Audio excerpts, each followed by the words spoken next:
labas na yung kalahati ng kanyang katawan. Nagkaroon ng sunod-sunod na putukan matapos na bato yung tear gas sa loob. At nakita na lamang natin yung bahagi ng katawan ng tao na yon na lumabas doon sa may unahang bahagi ng pintuan, Ted. Nilalapitan siya ngayon ng isang SWAT at nakita natin patuloy pa rin umuusok yung likurang bahagi nitong bus. At tila ito na nga siguro yung Captain Mendoza, sinisiguro lamang ng SWAT, Ted, na ito ay walang anumang eksklusibo na pwede pang sumabog sa kanyang katawan. Pero mukhang sa itsura ito ay patay na, Ted. Mukhang nadalo ng sunod-sunod na putok na pinakawala ng SWAT kanina matapos na ipasok yung tear gas sa loob. Magkakaiba yung tunog ng bala na ating narinig kanina na sunod-sunod. Marahil paalitan ng putok yun sa pagitan ni Mendoza at itong mga grupo ng ating SWAT team. Nakikita natin ngayon ng isang SWAT na dahan-dahang lumalapit doon. Meron pang isang nakaluhod ngayon lumalapit. Ayan na, nagsasanga-sanga na itong ating miyembro ng NCB at SWAT na unti-unting lumalapit sa taong ito. Hintayin lang natin makuha yung katawan na yun at makumpirma kung yun nga ay si Captain Mendoza na siyang hostage taker kanina, Ted. Ito ngayon, Ron, nakalabas ang kalahati ng katawan ng isang lalaking naka-uniforme. Wala na, Ted. Sumesenyas lang wala na. Yung isang pulis, marahil senyas na patay na. Tuluyan na nilang nilapitan at nakumpirmang wala na. Malinis na ang area. Kung yun nga talaga ang senyales na binibigay sa kapulisan, sumesenyas na parang wala na. Wala pang nalapit na mga ambulansya, Ron, para sa Wala mga pa, posibleng buhay pang hostages. Tama, Ted. Wala pa ako nakikita ngayon. Maaaring siniklear pa nila yung area. Meron pang 2-3 na NTD police vehicle na lumalapit siya ngayon para ma-clarify ang sitwasyon. Ang ambulansya, alam natin ay naka-standby lamang, Ted, dito sa paligid. Pero hindi pa pinapalapit for security reason also, Ted. Kaya lang yun nga siya, sabi mo, baka maaaring meron pang buhay doon sa loob. At maaari pang maisalbat niyo sakali. Siguro ito isa lamang sa mga standard operating procedures ng police na kailangan i-clear muna ang area bago papasukin ang medical team na siyang aalalay naman sa mga hostage victim, Ted.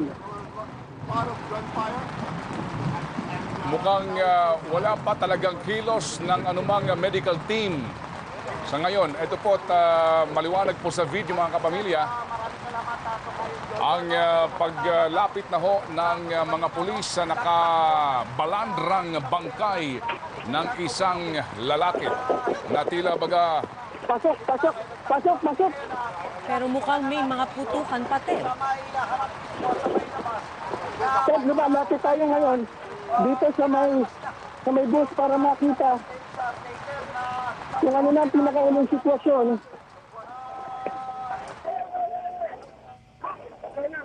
Ted, ang forma, Ted, ang forma, Ted, ay nakatingin sa lupa. Itong kalahating katawan na tila naipit doon sa masikip na pintuan na yon. Nakalapag yung kanyang dalawang kamay na halos halikan na yung sahig. At hinaharang ng pulisya yung ilang miyembro ng media na gustong makuha na ng malapitan itong pangyayari. Pero Ted, tama ka. Wala pa rin ang medical team hanggang sa mga oras na ito. Na-clear na nila, tumenyos na ng clear. Pero ang medical team, hindi pa rin pinapapasok. Nakikita ko naka-standby pa rin yung dalawang sinasabi ko kanina doon. Naging yung PNRC na ipinasok nila kaninang nag-isa ay wala pa rin doon sa site. At yung dalawa pang ambulansya na nandito sa may command station ay wala pa rin, hindi pa rin pumapasok. Pero Ron, ano yung pagputok na sunod-sunod na narinig kanina lamang? Ano yun, sir? May mga pagputok ding narinig kahit na nakabulagta itong isang nakakamuflage. Ted, nauna yung bulagta tapos natapos na yung pagputok marahil. May mga buhay pa. Meron pa mga kaibigan Ito, lumalabas. lumalabas ang mga turista mula sa loob. May nakita akong isa na siya sa kahit tila buhay yung Ted, nakakatayo. Nakakatayo yung Ted. At pinasok na, tinitingnan na yung looban. May isang pinasok na naka-green. At babaeng turista. Isang babae, isang lalaki. Ted, ang nakita Meron natin pa isa, lumabas. nakakulay orange chest and Ted. Tinatakbo rin ngayon dun sa pick-up. Ngayon, Walang lumalapit pa na ambulansya o anumang wala, Red Cross Ted, team. eto, ngayon pa lang, Ted, dumarating yung ambulansya. Nakikita ko dun sa may likuran. Ngayon pa lang dumarating. Pero naisakay na yung babae. Gumagalaw yung babae, Ted, na nandun sa may pick-up. Ito na, yung dalawa pang ambulansya ng Philippine National Red Cross na nakapasok ngayon. Kung inyo marinig sa aking background at marahil makikita nyo rin sa inyong mga video shots ngayon. Pumapasok na isa ang napakaraming ambulansya, Ted.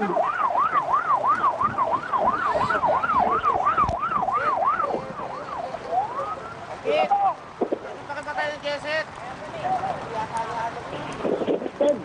Sa ating huling bilang, Ron, mukhang pang-apat na ito na hostage na nakalabas. Ted, lalapit ako ng isa mismo. Dito sa may pintuan ng bus. Nandito na ako sa may mismo pintuan ng bus, Ted.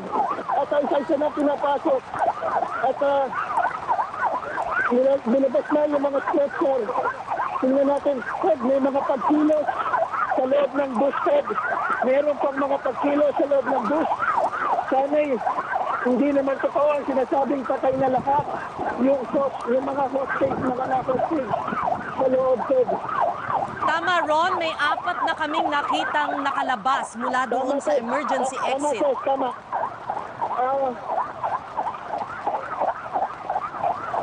Inintay ko lamang sa senyas nito.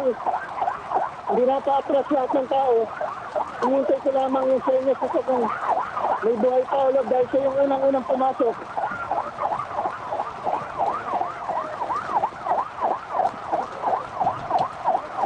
Hindi ko maaninag ng iska sa loob dahil nakasarado pa rin ang mga kurtina. Pero maliwanag Ron, doon sa itsura ng isang pulis na nanggaling sa loob ang hapdi ng kanyang mata sa kanyang pagpipilit na makakuha ng tubig ulan para maidampi sa kanyang mata. Ito yung epekto ng tear gas na pinakawalan sa loob ng bus, Ron. Ted, nakita ko ngayon yung isang turista dito, nakasakay sa ambulansya. Ginagamot doon sa tear gas na kanyang nakuha kanina. Pero Ted, maayos ang itsura nitong unang 2 turistang nakita natin lumabas sa bus. Yung isang mukhang siguro teenager o mga under 20s, yung lalaki at yung babae.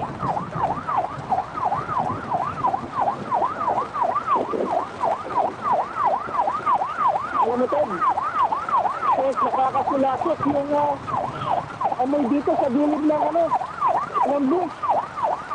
Amoy na amoy pa rin. Ay tama pa rin yung tear gas. Ron, nasaan ka eksakto? Nandito sa may pintuan ng emergency door sa Ted. At nandun ko pa rin yung tear gas na malakas pa rin yung amoy. At nakakahapdi pa rin ang mata. Yung tear gas na lumalabas mula doon sa bus sa Ted. Nandito tayo ngayon sa harap nitong emergency door na binuksan. At naghihintay tayo ng kusinong ipapasok, ilalabas ng mga biktima o survivor nitong hostage taking na ito. Ted. Ilan na, Ron, ang bilang mo na nakalabas?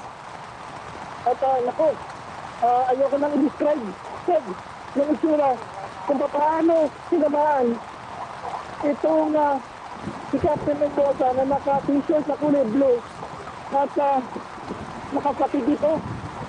Nakapatid. Wala na yung armas. Hindi ko na makita yung armas. Pero ayoko na i-describe, Ted, dahil talagang napaka-graphic yung itsura yung pagkakatama nitong si Captain Mendoza. Siya nga ito. Pero Ron, doon sa loob ng bus, ikaw ay nakasilip na? Para makuhanan, hinahanapan na sa anumang bagay na nandun sa loob. Kaya meron siyang posas na nakuha sa kanya. Merong mga magazine ng bala